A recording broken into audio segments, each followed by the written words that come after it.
Voilà, c'est là. Tu me fais un signe. Suivez ainsi.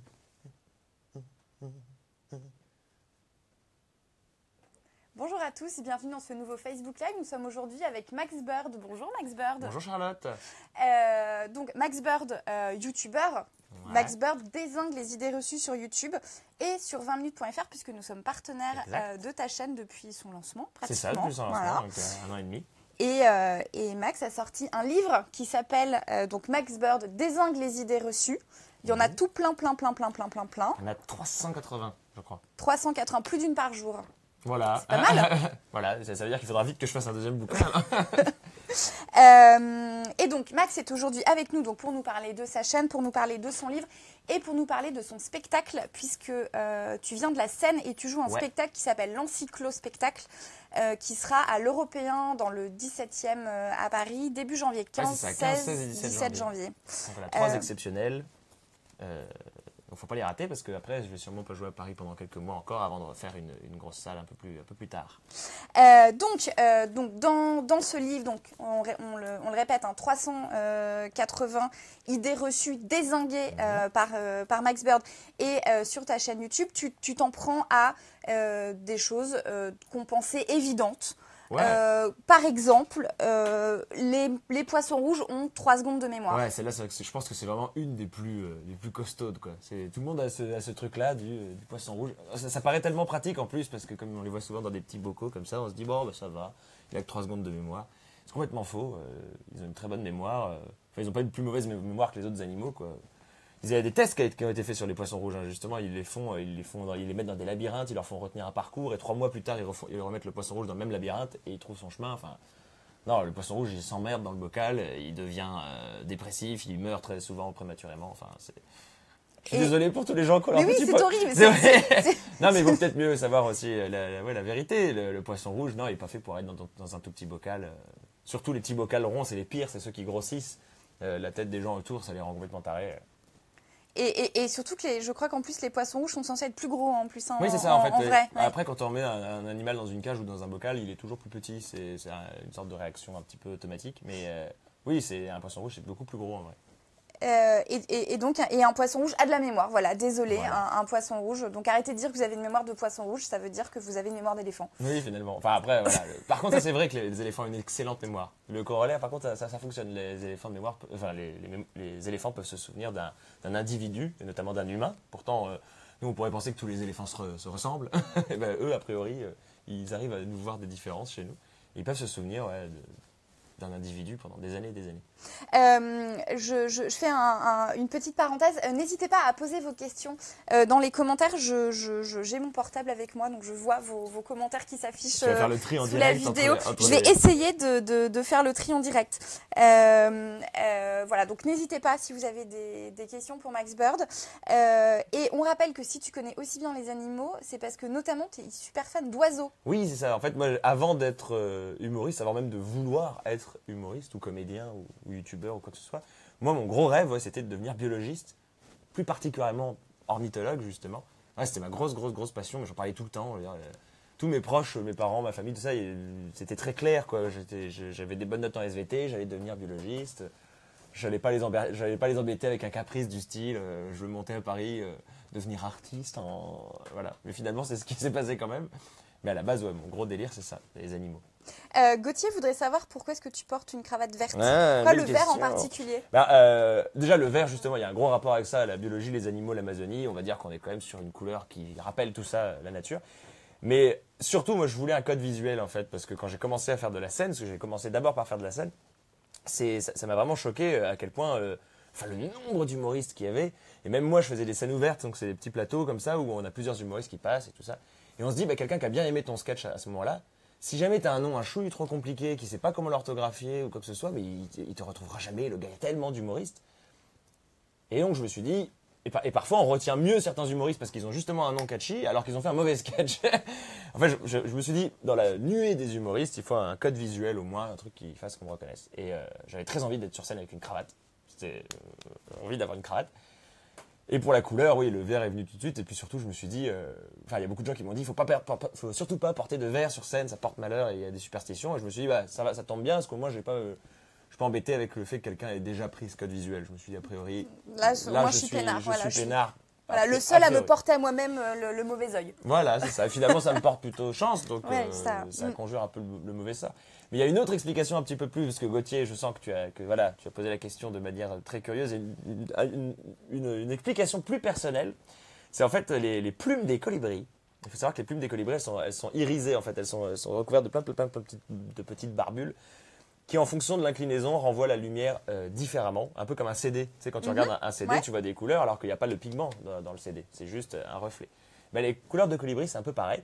Et certains colibris, justement, en fonction de l'angle, ils ont une gorge entièrement noire, mais vraiment, il n'y a aucune couleur. Et avec un tout petit angle, elles deviennent vertes pétantes, mais un vert lumineux. Justement, c'est un vert structurel, c'est pas un vert pigmentaire, c'est magnifique. Et quand on est photographe, on essaie d'avoir justement juste quelques plumes qui se retournent et pas d'autres pour justement avoir cet effet-là. Donc là, c'est comme si j'avais une plume de colibri qui était dans le bon angle et toutes les autres dans le mauvais angle. Voilà, mais ça, c'est pour l'explication tout à fait personnelle. C'est mon délire, quoi.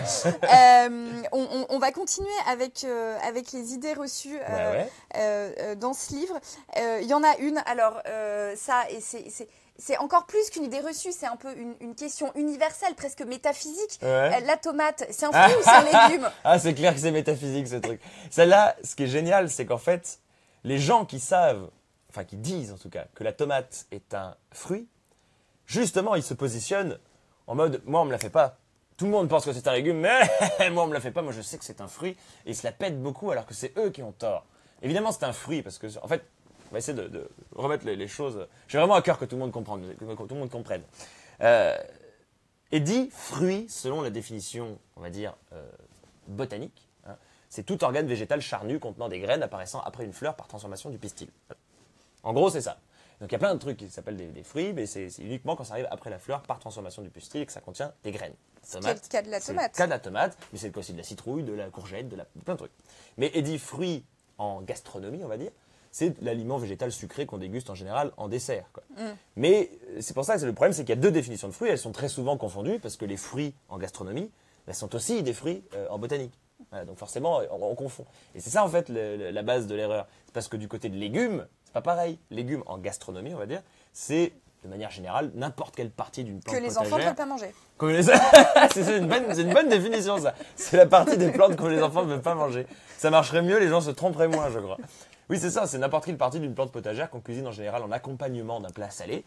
Et par contre, il y a une définition très méconnue de légumes, et c'est là où c'est encore plus compliqué, c'est la définition botanique de légumes, ce qui détermine, comment expliquer ça? Le légume, ça ne concerne, en fait, c'est une définition méconnue parce qu'elle ne concerne qu'une famille de plantes, les légumineuses, dont légume désigne la gousse, c'est-à-dire le fruit. Donc c'est un bordel, mais en fait, la seule chose qu'il faut retenir, c'est que la définition que tout le monde utilise, un 99,99999, c'est la définition gastronomique. Donc, fruits, c'est le truc en dessert, et légumes, c'est le truc salé en accompagnement du plat. C'est ça la définition que tout le monde utilise. Parce que il y a les... Pardon, je fais long, mais c'est un sujet qui me tient à cœur. Vous savez, quand on a les écrans au supermarché avec marqué fruits et légumes, il y a toujours un petit malin qui fait « Ah, ils ont mis la tomate du côté des légumes alors que c'est un fruit. » Mais non. Et non, c'est juste que si à partir du moment où tu dis juste fruits et légumes, c'est forcément que tu utilises la définition gastronomique. Sinon, tu dirais fruits et légumes et tubercules et feuilles et machin et toutes les catégories botaniques, en fait. Donc, à partir du moment où tu dis fruits et légumes, rien qu'à partir du moment où tu as dit ça, c'est que tu utilises la définition gastronomique. Donc, la tomate est un légume. Voilà. Fichez-lui la paix. Et on peut manger des melons avec du sel et du poivre. Ouais, oui, effectivement. Alors oui, c'est encore plus compliqué parce qu'après, avec les avocats, les machins. Bon. Une autre aussi, encore une autre idée reçue. N'oubliez pas, vous pouvez poser vos questions dans les commentaires. Si vous n'avez pas bien compris le truc de la tomate, je vous l'explique avec grand plaisir.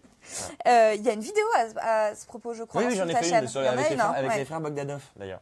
Voilà, donc si vous voulez être bien certain d'avoir compris la différence entre un fruit et un légume et que vous voulez savoir dans quelle catégorie se range la tomate, Max Bird et les frères Bogdanov vous répondent sur la chaîne YouTube de Max Bird. Et pour tous les petits malins qui vont nous dire oui, mais comme c'est la définition scientifique fruit, eh ben moi je dis la définition fruit, je dis ça tient pas. Sinon vous reprenez tous les trucs qu'on appelle légumes et vous les renommez avec la nomenclature scientifique et là on va se marrer. Quand il faudra distinguer lesquels sont des pseudotiges, lesquels sont des inflorescences à capitules et compagnie. Enfin, bref. Et à propos de scientifique, cerveau, les hommes, les femmes, comment ça que les femmes elles peuvent pas faire plusieurs choses à la fois? Mais bien sûr que si, monsieur. Alors, justement, l'idée reçue, c'est ça. C'est que les gens pensent que les femmes peuvent faire plusieurs choses à la fois et pas les hommes.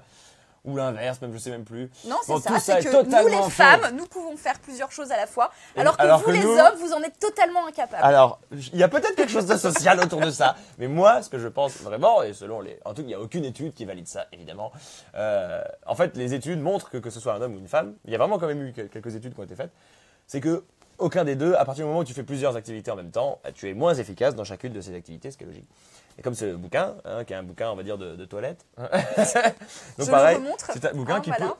peut... Effectivement, c'est assez court. Vous êtes moins concentré. Oui, voilà. Chaque idée reçue. Oui, mais du coup, c'est un truc qui se lit un petit peu par petites touches. Mais c'est ce que j'ai marqué justement pour faire un bon mot, en disant qu'on peut, quand on fait deux choses à la fois, on est moins concentré sur les deux de ces choses. Et donc, j'espère justement que vous ne le mettez pas dans vos toilettes.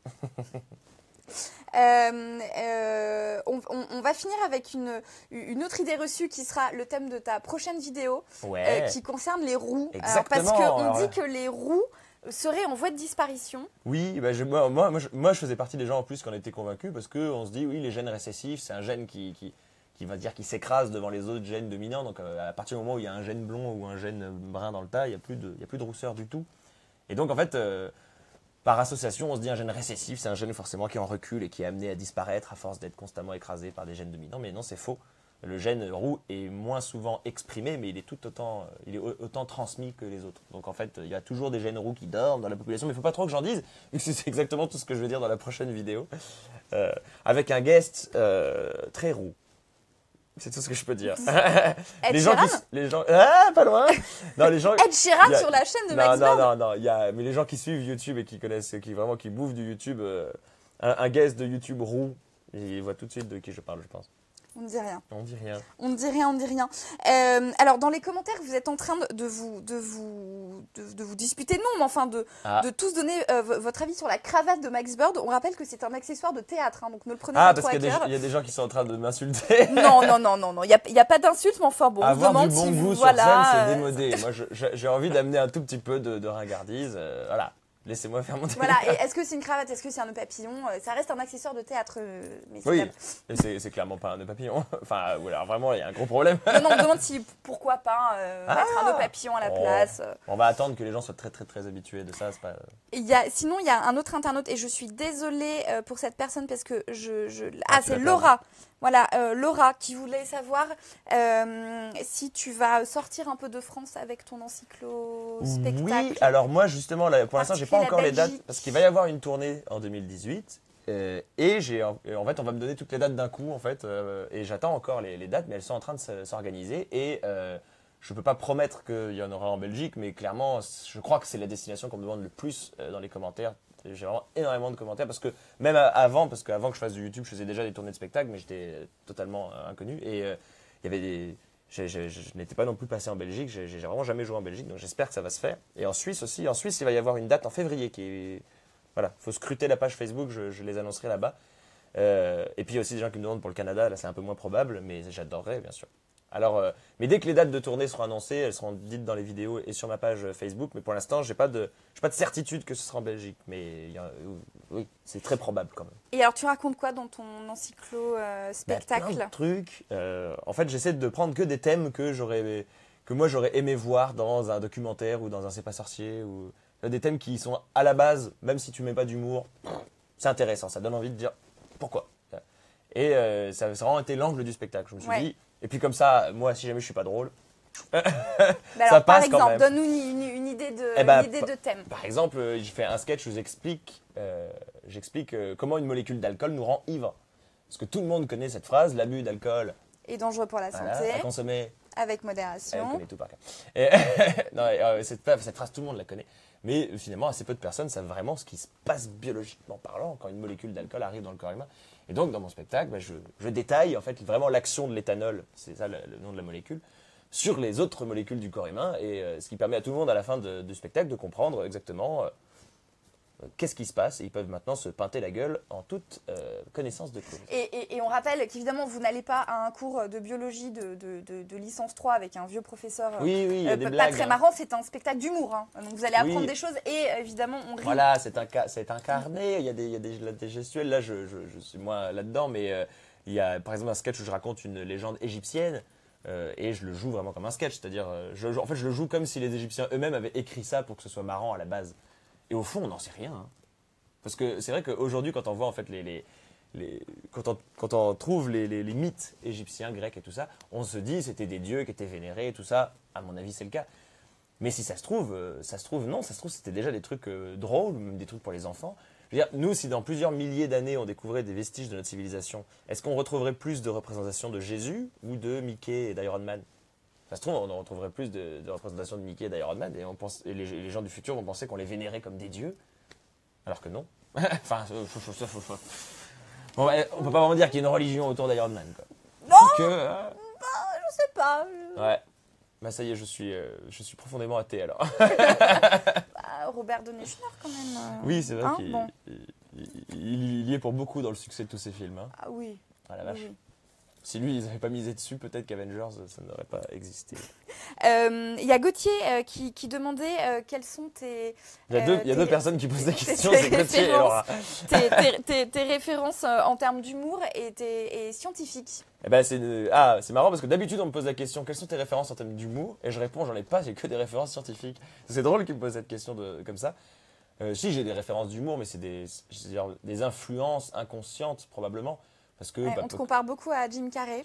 Alors pour le coup, ça c'est sûrement pas une influence vu que je l'ai découvert très tard. Enfin, c'est pas vrai parce qu'on connaît tous Jim Carrey, on a vu des extraits passer à la télé, tout ça. Mais les films de Jim Carrey, genre The Mask, Ace Ventura, c'est des films que j'ai vus hyper tard parce que les gens me disaient justement, tu ressembles à Jim Carrey, regarde. Et en plus, je pense pas que ce soit une ressemblance physique, c'est le fait de faire des mimiques en fait, d'être très gestuel, tout ça. Et c'est vrai que lui, dans toutes ses interviews, il se revendique d'être influencé par les dessins animés, les cartoons. Et moi, c'est pareil. Quand je regardais Cusco, quand j'étais petit, je retenais les répliques et j'essayais de faire les mêmes gestes en même temps, tout ça. Donc, ayant les mêmes influences de dessins animés que Jim Carrey, je comprends que maintenant, il y a une vraie ressemblance. Et maintenant, j'ai vu The Mask et je trouve ça génial, c'est merveilleux. Et donc voilà, référence d'humour, c'est plutôt, je pense, les gros spectacles que j'ai vus quand j'étais gosse, c'était ceux de Gad Elmaleh ou ceux d'Anthony Cavana. Vraiment des spectacles où je me suis dit, c'est incroyable, le mec est bon du début à la fin. Après, je pense pas que ça se retrouve beaucoup dans mon spectacle, parce que pour vraiment le même style d'humour.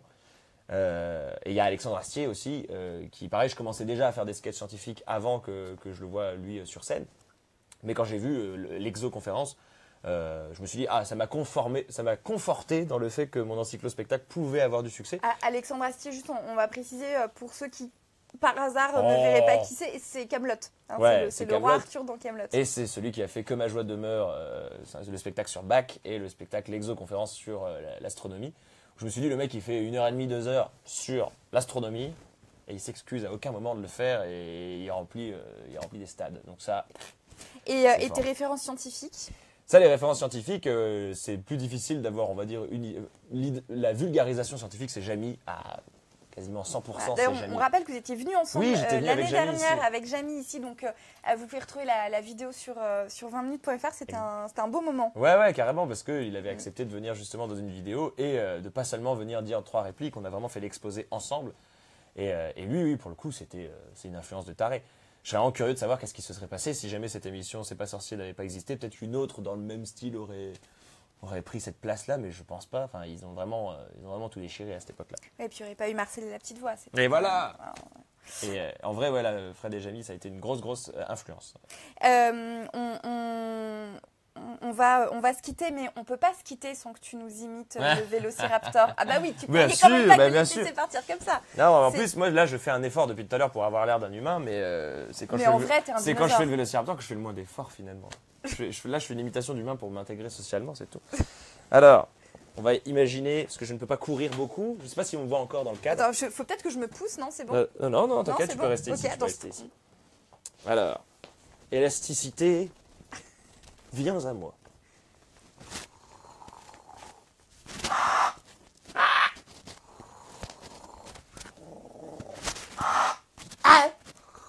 Et là, je vais me transformer pendant 2 secondes en Dilophosaure, mais la version de Jurassic Park.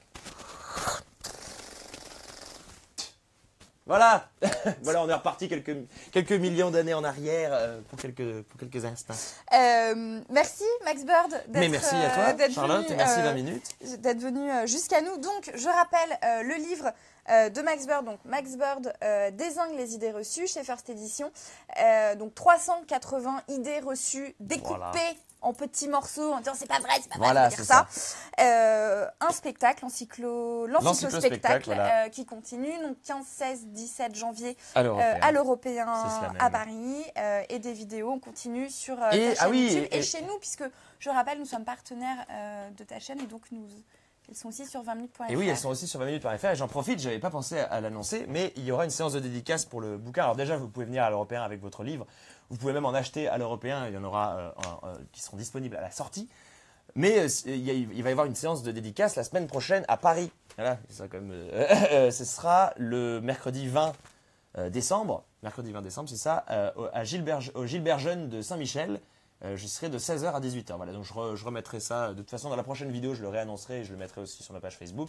Voilà, donc si vous voulez faire parce qu'il y a beaucoup de gens qui m'ont demandé pour les séances de dédicace à Paris, on n'en a fait aucune pour l'instant. Donc voilà, au Gilbert Jeune de Saint-Michel, de 16h à 18h, mercredi 20, donc la semaine prochaine, dans une semaine. Dans une semaine, c'est ça. Voilà. Merci beaucoup Max Bird, merci à vous de nous avoir suivis.